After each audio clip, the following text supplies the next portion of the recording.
بسم اللہ الرحمن الرحیم۔ السلام علیکم ورحمۃ اللہ وبرکاتہ۔ محترم ناظرین، آج کی ہماری ویڈیو کا موضوع گفتگو ہے قوم سبا۔ ناظرین، قوم سبا کون لوگ تھے؟ قوم سبا کو اللہ رب العزت نے کیسے ترک کیا؟ قوم سبا کے حوالے سے اللہ تعالیٰ نے قرآن مجید فرقان حمید میں ارشاد فرمایا، قوم سبا کے باقی لوگ اس وقت کہاں موجود ہیں؟ یہی آج کی ہماری ویڈیو کا موضوع ہے، اور آج ہم آپ کو قوم سبا کے حوالے سے انتہائی اہم اور حیرت انگیز معلومات فراہم کریں گے۔ اس تاریخی مقام کے بارے میں جاننے سے پہلے آپ کو اس کی تھوڑی سی تاریخ بتا دوں۔ ناظرین، یہ تو آپ کو پتہ ہی ہوگا کہ حضرت سلیمان علیہ السلام اللہ کے نبی ہیں، اور اللہ پاک نے آپ کو پوری دنیا میں بادشاہت اور کنگڈم عطا فرمائی تھی۔ آپ کی حکومت ہوا، جنات، جانوروں، پرندوں پر بھی تھی، اور سب آپ کے تابع تھے۔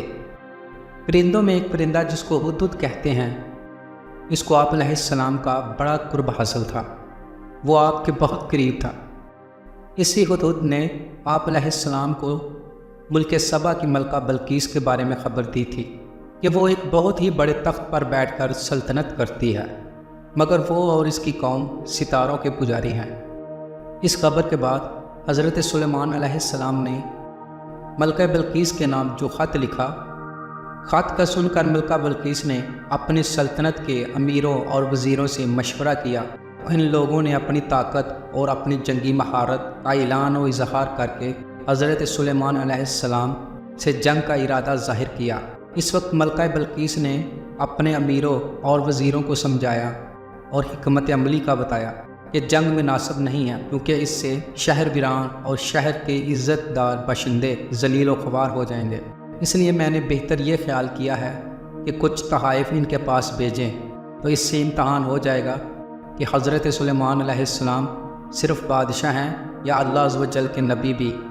اگر وہ نبی ہوں گے تو ہرگز میرا تحفہ قبول نہیں کریں گے، بلکہ ہم لوگوں کو اپنے دین پر چلنے کا حکم دیں گے۔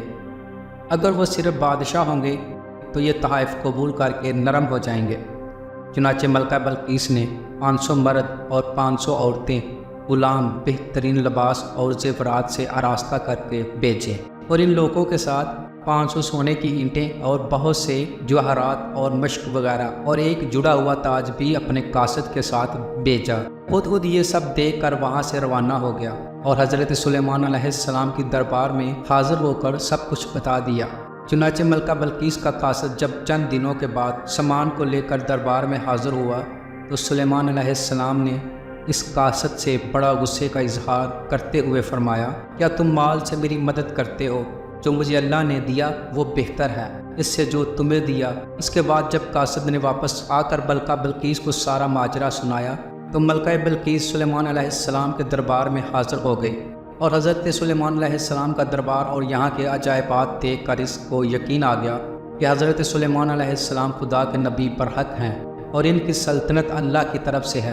حضرت سلیمان علیہ السلام نے ملکہ بلقیس کو اپنے دین کی دعوت دی تو اس نے نہایت ہی اخلاق کے ساتھ اسے قبول کر لیا۔ پھر حضرت سلیمان علیہ السلام نے ملکہ بلقیس سے نکاح کر کے اس کو اپنے محل میں رکھ لیا۔ پیارے دوستو، یہ تھی سبا کی ملکہ بلقیس کی کہانی۔ اب ہم بات کرتے ہیں قوم سبا کے بارے میں۔ ناظرین، اللہ رب العزت نے قرآن مجید فرقان الحمید میں قوم سبا کے حوالے سے پوری سورہ سبا کے نام سے نازل فرمائی، اور آیت نمبر 15 سے ارشاد فرمایا، قوم سبا کے لیے اپنی بستیوں میں قدرت الہی کی نشانی موجود تھی۔ ان کے دائیں اور بائیں 2 باغ تھے۔ ہم نے ان کو حکم دیا تھا کہ اپنے رب کی دی ہوئی روزی کھاؤ اور اس کا شکر ادا کرو، یہ عمدہ شہر اور وہ بخشنے والا رب ہے۔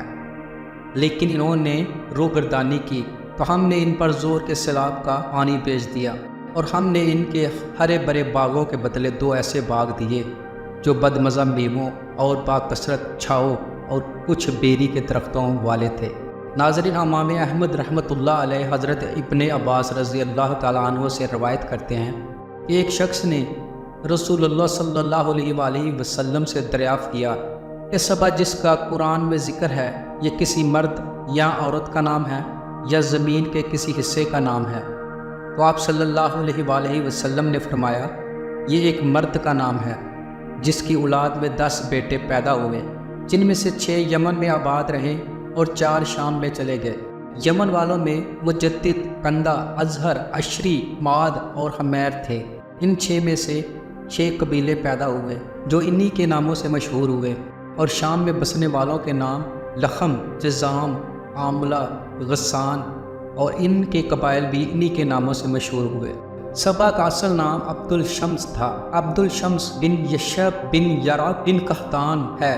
مورخین لکھتے ہیں کہ سبا عبد الشمس نے اپنے زمانے میں نبی آخر الزمان حضرت محمد مصطفیٰ صلی اللہ علیہ وآلہ وسلم کی بشارت سنائی تھی۔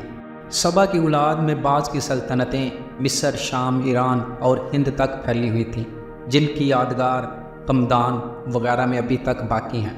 ناظرین، ابن کثیر کے بیان کے مطابق یمن کے دارالحکومت سینا 3 میل کے فاصلے پر ایک شہر مرب تھا جس میں یہ قوم آباد تھی۔ 2 پہاڑوں کے درمیان یہ شہر آباد تھا۔ پہاڑوں سے بارش کا پانی آنے کی صورت میں یہ شہر ہمیشہ سیلابوں کی زد میں رہتا۔ اس شہر کے بادشاہوں نے، جس میں ملکہ بلقیس کا نام بھی قابل ذکر ہے، دونوں پہاڑوں کے درمیان مضبوط بند یعنی ڈیم تعمیر کیا، جس نے سیلابوں کو روک کر پانی کا ذخیرہ بنایا۔ بند کے اندر اور اوپر نیچے پانی نکالنے کے لیے 3 دروازے رکھے گئے۔ پہلے اوپر کا دروازہ کھول کر اس کا پانی لیا جاتا۔ جب اوپر کا پانی ختم ہو جاتا تو اس سے نیچے کا اور اس کے بعد سب سے نیچے کا دروازہ کھولا جاتا، یہاں تک کہ دوسرے سال بارشوں سے پھر پانی بھر جاتا۔ بند کے نیچے ایک تالاب تھا جس میں 12 نہریں نکال کر شہر کے مختلف اطراف میں پہنچائی گئی۔ یہ شہر ضرورتوں میں ہمیشہ سب سے آگے رہا اور ہمیشہ سرسبز شاداب رہا۔ شہر کے دائیں بائیں جو پہاڑ تھے، ان کے کناروں پر باغات لگائے گئے جن میں پانی کی نہریں جاری تھیں۔ ان میں ہر طرح کے درخت اور ہر قسم کے پھل باکثرت پیدا ہوتے تھے۔ امام قتادہ رحمۃ اللہ علیہ فرماتے ہیں، ایک عورت اگر سر پر ٹوکری لے کر چلتی تو درختوں سے پھل توڑتی تو تھوڑی ہی دیر میں ٹوکری بھر جاتی۔ قرآن مجید میں قوم سبا کا ذکر موجود ہے، اور رب العالمین نے قوم سبا کے حوالے سے پوری سورہ سبا کے نام سے نازل فرمائی۔ اللہ تعالیٰ نے اپنے انبیاء کے ذریعے اس قوم کو پیغام پہنچایا، ان نعمتوں کا شکر ادا کرو اور اطاعت احکام الہی کے ساتھ کرتے رہو۔ اللہ تعالیٰ نے تمہارے شہر کو بلند و بالا بنایا اور سرسبز و شاداب بنایا۔ آب و ہوا ایسی صحت بخش ہے کہ پورے شہر میں مچھر، مکھی، سانپ اور بچھو جیسے موذی جانور کا نام و نشان نہ تھا، بلکہ باہر سے آنے والے مسافروں کے کپڑوں میں جوئیں یا دوسرے موذی حشرات ہوتے تو وہ بھی مر جاتے۔